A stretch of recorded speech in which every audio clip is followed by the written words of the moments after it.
बहुत याद आती है। आदल के आवाज़ें कानों में गूंजती हैं। सबसे बड़ा बेटा वही था, घर का काम, घर की जिम्मेवारी उसी पे थी। लेकिन इंसानियत के लहजे से खुद अपनी जान पे गोली खा के उन लोगों को बचाया। तो इस पे तो फ़ख्र ही है कि हमारे बेटे ने अपने मुल्क के लिए, अपने मुल्क के लोगों के लिए अपनी जान दे दी। Please ask for help. We don't need Okay, this. don't worry, don't worry. Please. You okay? You need a water, sir?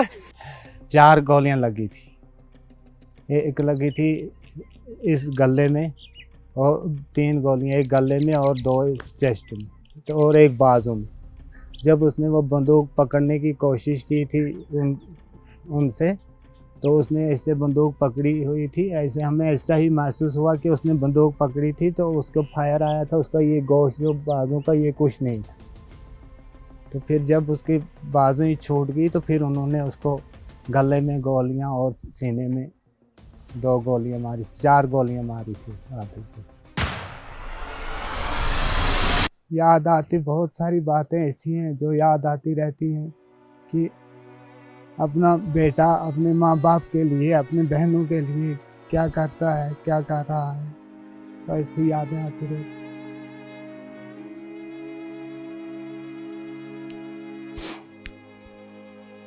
उस दिन उसको, पहले वो यहाँ पे खड़ा था इस वरांडा पे, तो हर दिन एक ये ट्राउज़र लगा के जाता था।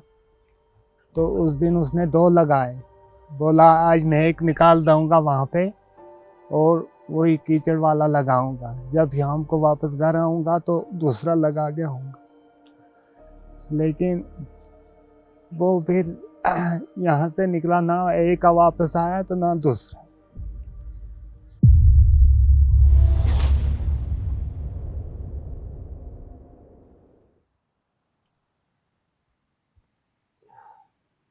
मेरा नाम सईद नौशाद हुसैन शाह है। मैं शहीद सईद आदिल हुसैन शाह का छोटा भाई हूँ। ये जो पहलगाम है, पहलगाम से लगभग हम 15-20 किलोमीटर पहले, पहलगाम से पहले हम रहते हैं। जहाँ पे मैं रहता हूँ उस जगह का नाम हापतनाड़ है। हापतनाड़ एक गाँव का नाम है जहाँ पे हम रहते हैं। तो मैं गाड़ी चलाता हूँ, टूरिस्ट की गाड़ी में इधर पहलगाम में चलाता हूँ, और आदिल साहब घोड़ा चलाते थे इधर। घोड़ा उनका अपना नहीं होता था, वो घोड़ा यहाँ पे रहता है लोगों का, तो वो मतलब दिहाड़ी के हिसाब से घोड़ा चलाते थे। मैं इधर गाड़ी चलाता हूँ, मेरे पास भी गाड़ी नहीं थी, किसी और की थी, तो दिहाड़ी के हिसाब से हम मजदूरी करते थे। तो सुबह जब हम घर से निकलते थे लगभग 7, साढ़े 7, 8 बजे, ये हमारा टाइम निकलता था, होता था निकलने का सुबह। तो हम सुबह दोनों भाई, मतलब कंटिन्यू मैं आपको नहीं बोलूँगा, लेकिन बीच बीच में हम साथ में ही आते थे। मेरी गाड़ी में आते थे आदिल साहब। बीच बीच में मैं उनको बोलता था कि पहलगाम जाना है, वो बोलते थे हाँ जाना है, तो मैं बोलता था आ जाओ, मैं वेट कर रहा हूँ बाहर। तो वो मतलब वो लास्ट वाले दिन जो है, मतलब कंटिन्यू मेरे साथ ही आ रहे थे पहलगाम। जब ये इंसिडेंट हुआ उस दिन, उससे पहले 2-3 दिन जो है बारिश कंटिन्यू हो रही थी। तो एक दिन वो नहीं आए थे, उससे पहले एक दिन जो है, ये जो अटैक हुआ इससे पहले एक दिन वो शायद नहीं आए यहाँ पे, क्योंकि यहाँ पे जब बारिश होती है तो कीचड़ बहुत ज़्यादा होता है, तो उससे कपड़े गंदे होते हैं, तो वो शायद उस दिन नहीं आए थे। उसके जिस दिन ये इंसिडेंट हुआ उस दिन मैं 8 बजे 7 बजे, साढ़े 7 बजे मैं घर से निकल आया था। वो लगभग 8, साढ़े 8, 9 बजे निकले थे। लेकिन ऐसे बड़ी बहन जो है हमारी, बीच वाली बहन जो है, उन्होंने उस दिन मना किया था, बोला था कि आज मत जाओ, क्योंकि बारिश हुई है वहाँ पे कीचड़ होगा, तो कपड़े गंदे हो जाते हैं वहाँ से, तो आज मत जाओ, कल जाओ। आज आदिल साहब ने पलट के बोला था नहीं, वालिद साहब बीमार हैं, तो आज उनकी ये दवाई लानी है, इसलिए मैं आज जाऊँगा, कल शायद ना जाऊँ। लेकिन उनको ये नहीं पता था कि आज उनका लास्ट दिन है। मैं आरो वैली से होके अपने गेस्ट को चंदनवाड़ी लेके जा रहा था। तो मैं चंदनवाड़ी रास्ते में अभी जा ही रहा था, चंदनवाड़ी प्रॉपर नहीं पहुंचा था, तो मेरे छोटे कज़न ने फ़ोन करके बोला कि पहलगाम में कोई मसला हुआ है, तो आप कुछ बता सकते हो। मैंने उनको बोला कि अभी मुझे कंफर्म नहीं है, मैं चंदनवाड़ी जा रहा हूँ, तो चंदनवाड़ी पहुँच के मैं आपको कुछ पूछ के बताता हूँ। जैसे मैं चंदनवाड़ी पहुँचा तो मेरी वाइफ मुझे कॉल करती है कि पहलगाम में ऐसे ऐसे मसला हो गया है।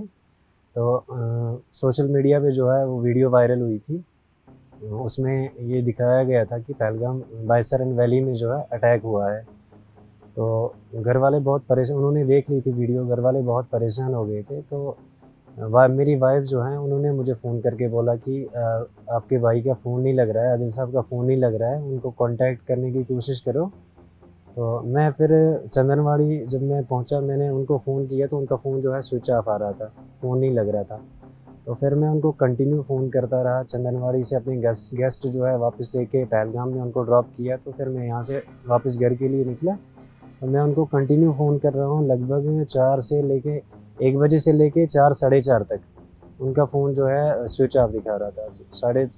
4 साढ़े 4 के आसपास जो है उनका फ़ोन रिंग, उनको बेल उनको गया लेकिन कॉल रिसीव नहीं किया। तो फिर जब उनको रिंग हुआ, उनका फ़ोन रिंग हुआ, तो मैं थोड़ा पहले तो मैं खुश हो गया था। मैं सोचा वो आ गए कहीं पे, उनका फ़ोन तो अभी फ़ोन पिक करेंगे तो मैं उनको पूछूंगा कि आप कहाँ पे हो, क्या हो।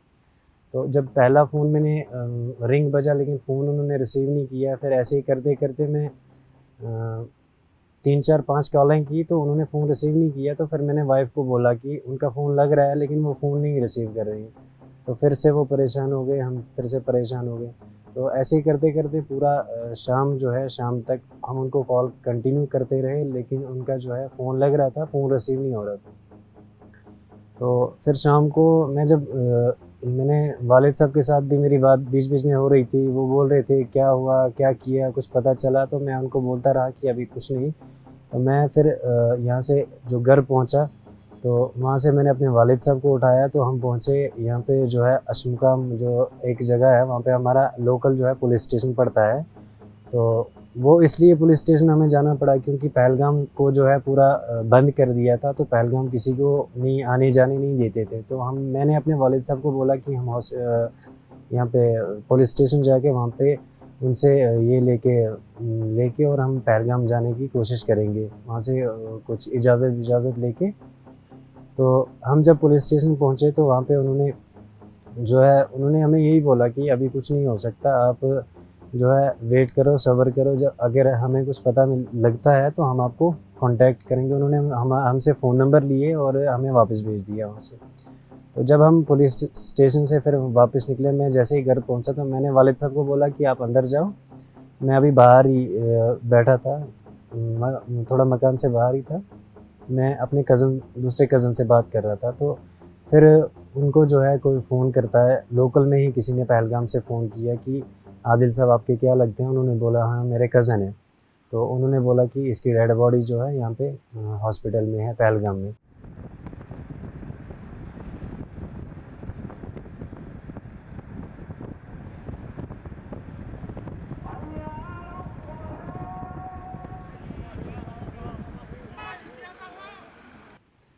तो जब कज़न को इस चीज़ का पता चला, उन्होंने फिर मुझे भी बोला। तो मुझे ये कंफर्म हो गया था कि वो मतलब उनकी डेड बॉडी जो है वो डेथ हो चुकी है।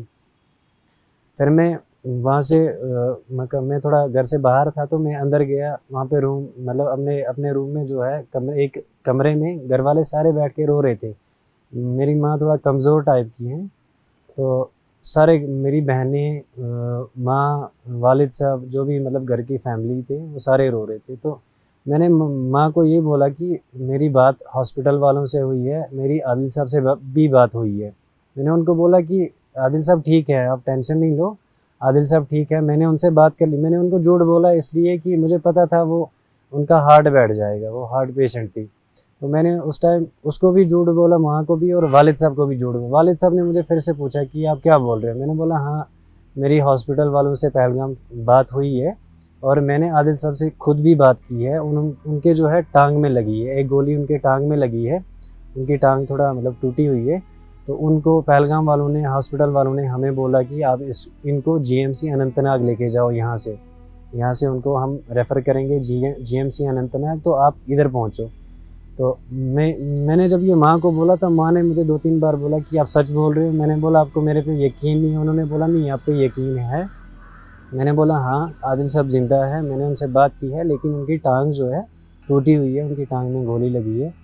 तो आप ऐसा करो कि आप सब्र करो, टेंशन मत लो, रोना धोना बंद करो। मैं जाता हूँ हॉस्पिटल में, उनको लेके जाता हूँ जीएमसी अनंतनाग। मैं वहाँ पे पहुँचते ही पहले आपकी बात उनसे करवाता हूँ। ये मैंने माँ को और वालिद साहब को, बहनें जो थी उनको बता के वहाँ से जब मैं पहलगाम की तरफ निकलने लगा बॉडी लेने, तो वालिद साहब मेरे पीछे पड़े कि नहीं मैं भी आपके साथ आऊँगा, मुझे भी आना है, मैं भी आपके साथ आऊँगा। मुझे पता था अगर मैं वालिद साहब को लेके आता हूँ तो हालात जो हैं बहुत ख़राब हो जाएंगे, तो मैंने उनको मना कर दिया। मैंने उनको बोला नहीं, हम कज़न 2-3 हैं, 3-4 कज़न मेरे साथ ही हैं, तो हम जाएंगे, आप एक काम करो, आप घर पे ही रुको, मैं आपको फ़ोन पे ही उनसे बात करवाता हूँ। फिर मैं और मेरे साथ 2-3 कज़न आए। फिर अब हम जब यहाँ पे पहुँचे पहलगाम में, तो इन्होंने जो है उनको पैक करके जो 26 डेड बॉडी थी उनको पैक करके एम्बुलेंसेस में डाला था और श्रीनगर के लिए शिफ्ट कर दिया था।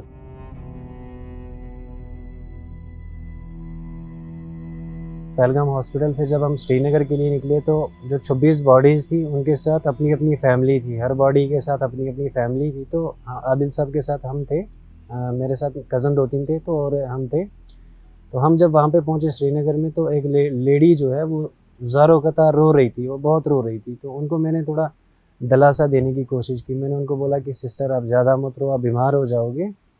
तो फिर उन्होंने मुझे तफसीलन बोला कि, मैंने उनको बोला इसमें मेरा भी भाई है जिसकी जान गई है। तो फिर उन्होंने मुझे तफसीलन बोला कि जब वहाँ पे गोलियाँ चली तो हमें ऐसा लगा कि पटाखे फूट रहे हैं। तो उसके बाद जब लोग गिरते गए तो फिर आदिल साहब, ये जो इनका ग्रुप था, जब इनके ग्रुप पे अटैक हुआ, इन्होंने पहले वहाँ से 2 बच्चों को गेट से बाहर निकाला था, उनको बचाया था, उनको बोला था कि हमें भाग जाओ। और उसके बाद जो है एक वो जो लेडी थी जो रो रही थी, उनके पता नहीं वालिद साहब थे, उनके कोई जो है मर्द किसी को उन्होंने मारा था। तो आदिल साहब उस वजह से फिर वो झगड़ने लगे और उनसे जो टेररिस्ट थे उनसे गन छीनने लगे। आप इन लोगों को क्यों मार रहे हो, ये बेगुनाह लोग हैं, इनको मत मारो। तो उसकी वजह से फिर जो है उन्होंने 4 गोलियां आदिल साहब के मारी थी। ये वो जो लेडी हमारे साथ थी उन्होंने मुझे तफसीरन बोला। मैंने तो उनको श्रीनगर हॉस्पिटल में जब उनको पोस्टमार्टम किया, मैंने वहाँ पे देखा था। मैं लगभग जो है 26 डेड बॉडी थी, मैं तकरीबन सबको देख रहा था। मैं बाहर ही था, बाहर से ही, मतलब वो जो है पोस्टमार्टम का जो रूम अलग है, अंदर होता है, तो मैं बाहर ऐसे ही गेट पे रो रहा था, मैं अंदर देख रहा था। मैंने सबके लगभग एक गोली देखी, सबके एक गोली लगी थी। लेकिन जब मेरे भाई की बारी आई पोस्टमार्टम की, तो मैंने उनसे रिक्वेस्ट की, जो वहाँ पे थे, मैंने उनको बोला कि मैं एक बार इनको पूरा देख लूँ बॉडी को। तो उन्होंने बोला कि हाँ आप आ जाओ। उन्होंने मास्क वगैरह दिया। तो फिर मैं अंदर जब गया, फिर मैंने देखा एक गोली उनके गले में लगी थी, 2 चेस्ट में लगी थी और एक बाजू में लगी थी। 4 गोलियाँ जो है उनको लगी थी। तो रात के लगभग 12 साढ़े 12 बजे थे, 12-1 के आसपास। तो फिर मैंने वालिद साहब को कॉल की। तो फिर जब उन्होंने मुझसे हाल चाल पूछा, उन्होंने बोला क्या मसला है, क्या कर रहे हो। तो मैंने उनको फिर यही झूठ बोला, मैंने बोला ट्रीटमेंट चल रहा है, आदिल साहब ठीक हैं। फिर उन्होंने बोला कि मैं आपका बाप हूँ, आप मुझे समझा रहे हो, मुझे पता है। उन्होंने सोशल मीडिया पे सुन लिया था या देख लिया था, लेकिन माँ को तब तक पता नहीं था। तो उन्होंने, वालिद साहब ने मुझे बोला कि मैं आपका बाप हूँ, आप मुझे समझा रहे हो कि क्या है क्या नहीं है, मुझे पता है आदिल साहब जो हैं शहीद हो गए हैं। तो फिर मैंने उनको दिलासा दिया, मैंने बोला अब मुझे ये बात बोलो कि अब आप क्या करोगे। आदिल साहब को शहीद होना था, आदिल साहब तो शहीद हो चुके हैं। अगर अब आप थोड़ा मतलब कमज़ोर हो जाओगे तो फैमिली के हालात जो हैं बहुत ख़राब हो जाएंगे। मम्मी जो है हार्ट पेशेंट हैं, तो उनका मतलब उनकी हालत ख़राब हो जाएगी। यहाँ बहनें हैं, इसलिए आप उनको वहाँ पे हैंडल करो। तो मैं इधर से आदिल साहब को हैंडल करता हूँ, मैं इनको लेके आता हूँ वापस। कल तक मैं वापस ज़रूर आ जाऊँगा। हमारे रिलेटिव्स जो हैं वो आ चुके थे वहाँ पे। हमारे जो नेबर हमसाया लोग हैं वो सारे आ चुके थे रात को वहीं पे। जो भी रिश्तेदार हैं सारे लोग आ गए थे। तो ऑटोमेटिकली उनको थोड़ा, घर वालों को थोड़ा ये शक हो गया था कि नहीं शायद आदिल साहब शहीद हो गए हैं। तो फिर रात को हम वहाँ पे रुके। तो सुबह फिर 11 बजे लगभग हम वहाँ से निकले। तो फिर जब घर पे पहुँचे तो फिर ऑब्वियसली उनको सबको पता चल गया था कि मतलब इनकी जो है आदिल साहब की डेथ हो गई। तो फिर उनको धीरे धीरे हैंडल करना पड़ा वहाँ को, वालिद साहब को। सुबह फिर उनको जो है वहाँ से सलामी उन्होंने दी। तो फिर 11 बजे के आसपास हम अपने घर पहुँचे। तो उसके बाद उनको कफन दफन किया। देखिए मैं आपको एक बात बोलूँगा कि अगर किसी घर का चिराग जो है अगर वो बुझ जाए तो वो उस घर के लिए जो है बर्बादी होती है। तो हमारा जो है घर का यही चिराग था। सबसे बड़ा बेटा जो है आदिल साहब ही था। घर जो है आदिल साहब पे ही चलता था। तो मतलब हम पे बहुत बुरी बीती। ये जो आदिल साहब का मतलब इंसिडेंट हुआ, हम पे ये बहुत बुरी बीती। लेकिन उसमें एक जो है राहत वाली बात थी वो बात ये थी कि मतलब जब भी मेरी माँ मतलब रोती थी तो मैं उनको ये बोलता था कि आप चुप हो जाओ। यहाँ जब भी मेरे वालिद साहब रोते थे मैं उनको बोलता था कि आप नहीं, आप चुप हो जाओ। वो बोलते थे क्यों? मैं बोलता था कि आप ये सोचो आदिल साहब ने काम कौन सा किया है। वो अगर इस दुनिया से गए हैं, अगर वो शहीद हुए हैं, लेकिन आप ये देखो हर किसी को इस दुनिया से जाना ही है। कोई मतलब जो भी इस दुनिया में है, हर किसी को मरना है। लेकिन अगर कोई इंसान मतलब कोई अच्छा काम करके जाता है तो वो इंसान को जो है दिल में सुकून रहता है। तो मेरी माँ या मेरी बहनें जब भी ये सोच के रोते थे कि मतलब हालांकि घर का जवान बेटा शहीद होना ये मतलब बहुत बड़ी बात है, बहुत बुरी बात है, बहुत दुख वाली बात है। आज आज भी मतलब 1 साल इस मसले को होने को आया है। आज भी जब भी मतलब आदिल साहब का वो जो सीन याद आता है मुझे, मेरे दिल में जो है गोली लगती है। मैं अपनी खुद का बोलूँ, बाकी आप माँ का तो दर्द आप समझ सकते हो, बाप का दर्द आप समझ सकते हो, या बहनों का दर्द। मैं भाई होके मैं अपना बोलूँगा। मैं आज आदिल साहब का जब भी कभी सोचता हूँ तो मुझे ऐसा लगता है कि मतलब जैसे गोली लगती है मुझे। बहुत अफसोस होता है कि मतलब बहुत दुख होता है, जवानी में मेरा भाई गया मतलब।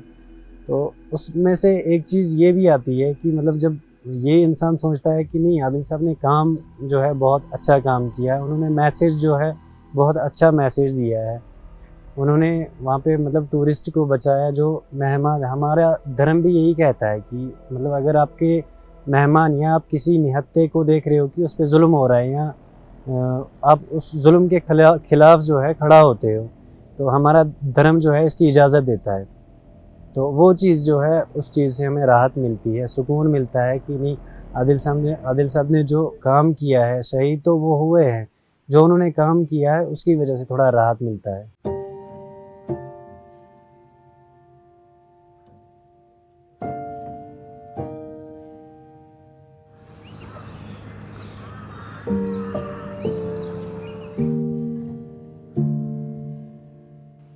कभी कभी आवाज़ें जो है मतलब घर पे कोई आवाज़ देता है तो कभी कभी मतलब वो याद आता है, वो वाला सीन याद आता है। क्योंकि वो हमेशा घर पे जब इंसान भाई बहन आपस में एक दूसरे को बुलाना, वो चीज़, या रूम में होते थे कहीं पे होते थे तो बीच बीच में वो मतलब सुनाई देता है कि आदिल साहब ने आवाज़ दी। या मतलब ये ऐसा लगता है कभी कि इंसान सोचता जब है तो मतलब ये लगता ही नहीं है कि आदिल साहब इस दुनिया से गए हैं। मतलब ऐसा नहीं, वो मतलब कोई अलग टाइप का लगता है। ऐसा लगता है आदिल साहब की कहीं से आवाज़ आई। या मैंने जब वो मसला हो रहा था, जब मैं आनंद, एक दफ़ा मैं अशमुकाम में था। अशमुकाम यहाँ से थोड़ी दूरी पर वाक़ा है। मैं अशमुकाम में था, पता नहीं सामान ले रहा था कुछ दुकान से शायद कुछ ले रहा था। तो मैं वहाँ पे बैठा था, एक बंदा आ रहा था वहाँ से चल के, लेकिन वो थोड़ा वहाँ पे एक ब्रिज है, ब्रिज से चल के आ रहा था, थोड़ा दूर था। तो मुझे ऐसे लगा कि आदिल आ रहा है, मुझे ये ऐसे लगा कि आदिल साहब आ रहे हैं। मैंने उनको 2-3 बार पलट के देखा कि मुझे 2-3 बार शक हुआ कि नहीं, वो थोड़ा दूर से आ रहा था। जब पास आया तो फिर मैंने उनको देखा कि मतलब, लेकिन वो थोड़ा उनके जैसा उनकी थोड़ी शक्ल का था और उनका चलना जो था ना वो आदिल साहब की तरह था। तो मुझे ऐसा लगा महसूस।